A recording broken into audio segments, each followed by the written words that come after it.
Hello everyone, this is Global Warming Skeptic here to report on more analysis of the election, particularly with specific demographics, and just some couple things I've noticed. This is the USC Daybreak poll, also LA Times publishes this poll, um, and just a couple disturbing things and where Trump is really having problems. And this is another one of those big questions, and I think I'm kind of starting to see. Now, if you look at most of these, they're all over the place responding to apparently all these daily events, right? So you have the millennial crowd, which has been all over the place. They can't make up their minds, 18 to 34. And Trump just had a huge surge of millennials, but it's been back and forth this entire time. And the millennial vote may not even be known. Maybe that's why Trump has a slight lead in this poll and has slight deficits in other polls, such as IBD-TIPP, which is the most accurate 2012 poll. If you look at the average of the last 21 days of polling for 2012, 15 to 64, it's even. We'll just go through all these, I guess, just as a bonus, but there's a specific thing that's going to be at the end, so stay tuned. 65 plus, clearly for Trump, has always been for Trump. Um, Now, this is 10/11. This is about when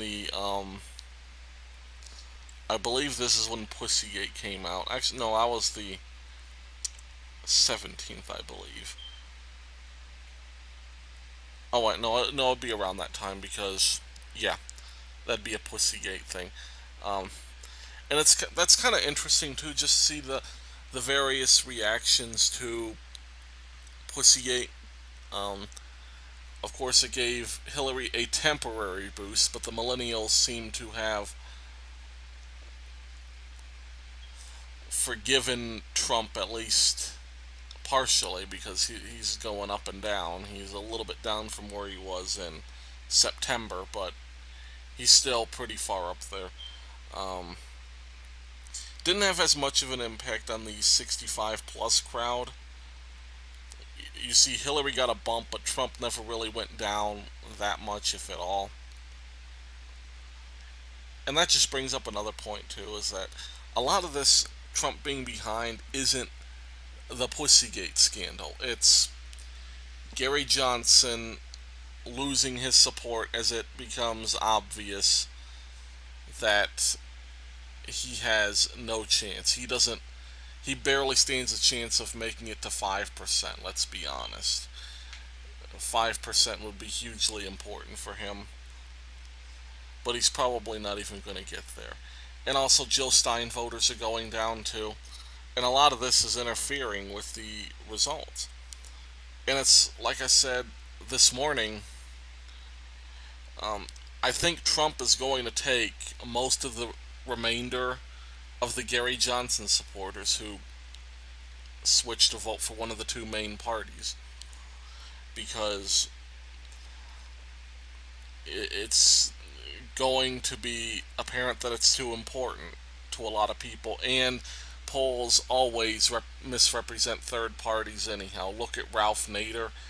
Ralph Nader might have gotten 4% of the vote. I think he was polling at 10, 11% in 2000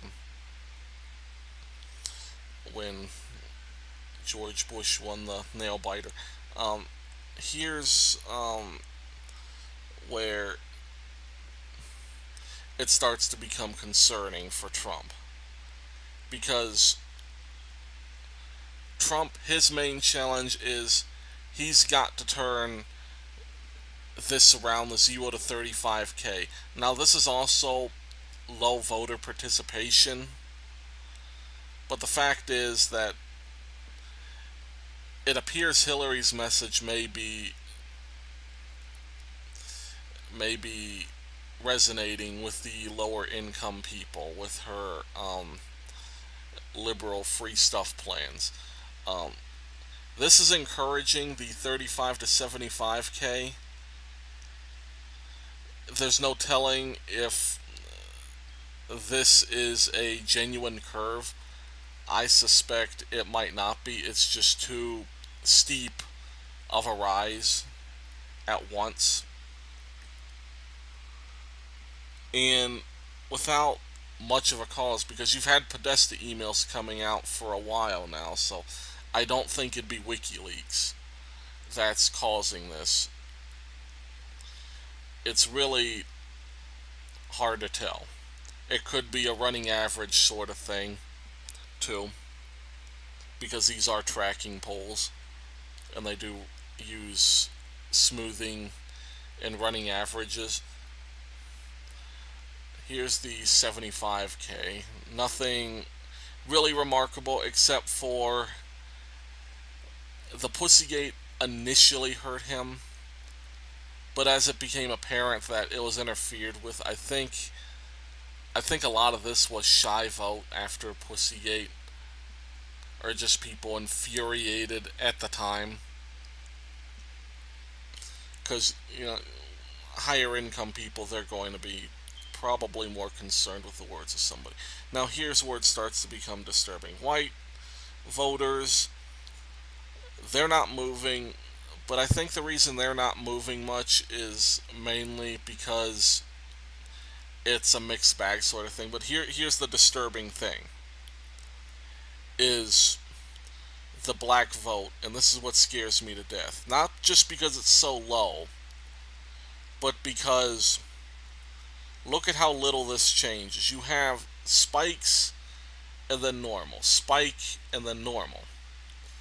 So if somebody else has a different interpretation, then lay it on me.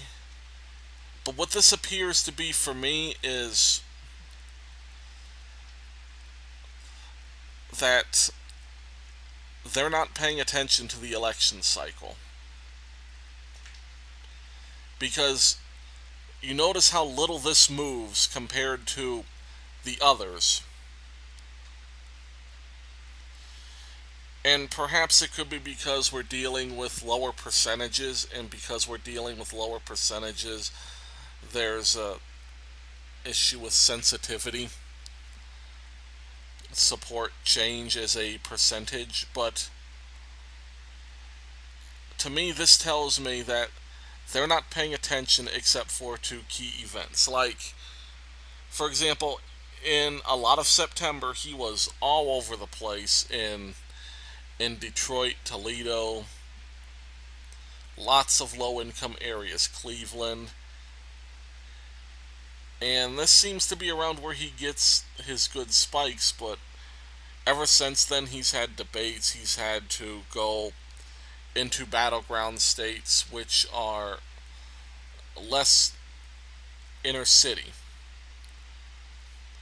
But, like I said, it's not as meaningful where the spikes are. What's meaningful is just how flat that is.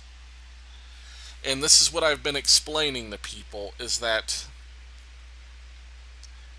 and this is just a sad reality, and I don't even know how to fix it, because Democrats have created a system where information just is not getting to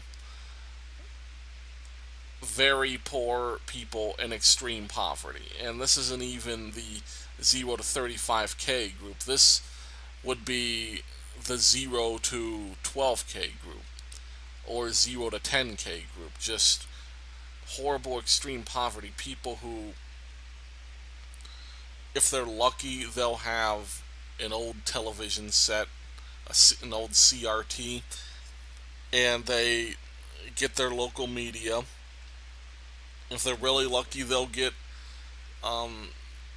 enough basic cable to where they can watch the mainstream media networks. And a lot of them, there's not much of another place to get information, because they're not going to have as much access to the internet if they don't, for example, have a smartphone, or they can't afford basic broadband service, or they can't afford any internet service.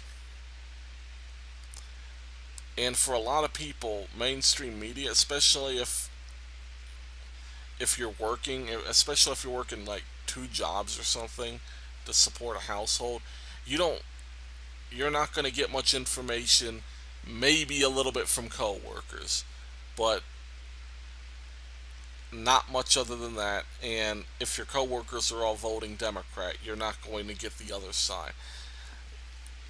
And it's like I said, that it's disturbing because all the WikiLeaks, how even Pussygate, because negative stuff about Trump you could see with all these other groups, particularly the higher income groups.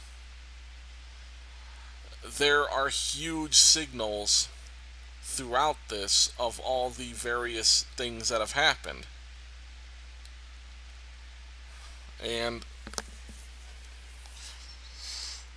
it's scary, disturbing. And so you see even with other ethnicities, because black is the poorest race right now, race, ethnicity, and with all these other groups, you're seeing huge movements. Maybe not so much with Hispanics, but even with them, you see some movement based on various events, or just you could tell this is a more varied group, and it's the disturbing thing, basically. And it's like I said, Trump, he needs to do well with women. And here's another thing: women are steadily rising for Hillary Clinton, and this is terrifying because this means perhaps some things she's saying are finally resonating. Um, Trump's mail vote's going back up, but this is another one of those steep curves where it does not look like this will stay, but hopefully it will. It's You got to be careful with those super high. I guess you'd call them. I guess you'd call them bear traps, a stock market term, and basically just some disturbing trends. And I don't know how this election is going to turn out, but I know Trump has to turn around at least one of these big demos, either the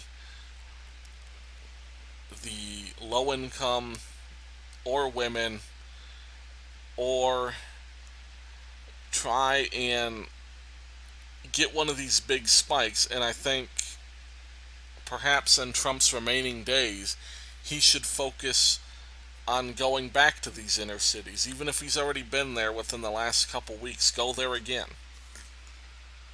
Because if Trump can win 10% of the black vote, then he will be the next president. Thanks for listening, guys. God bless.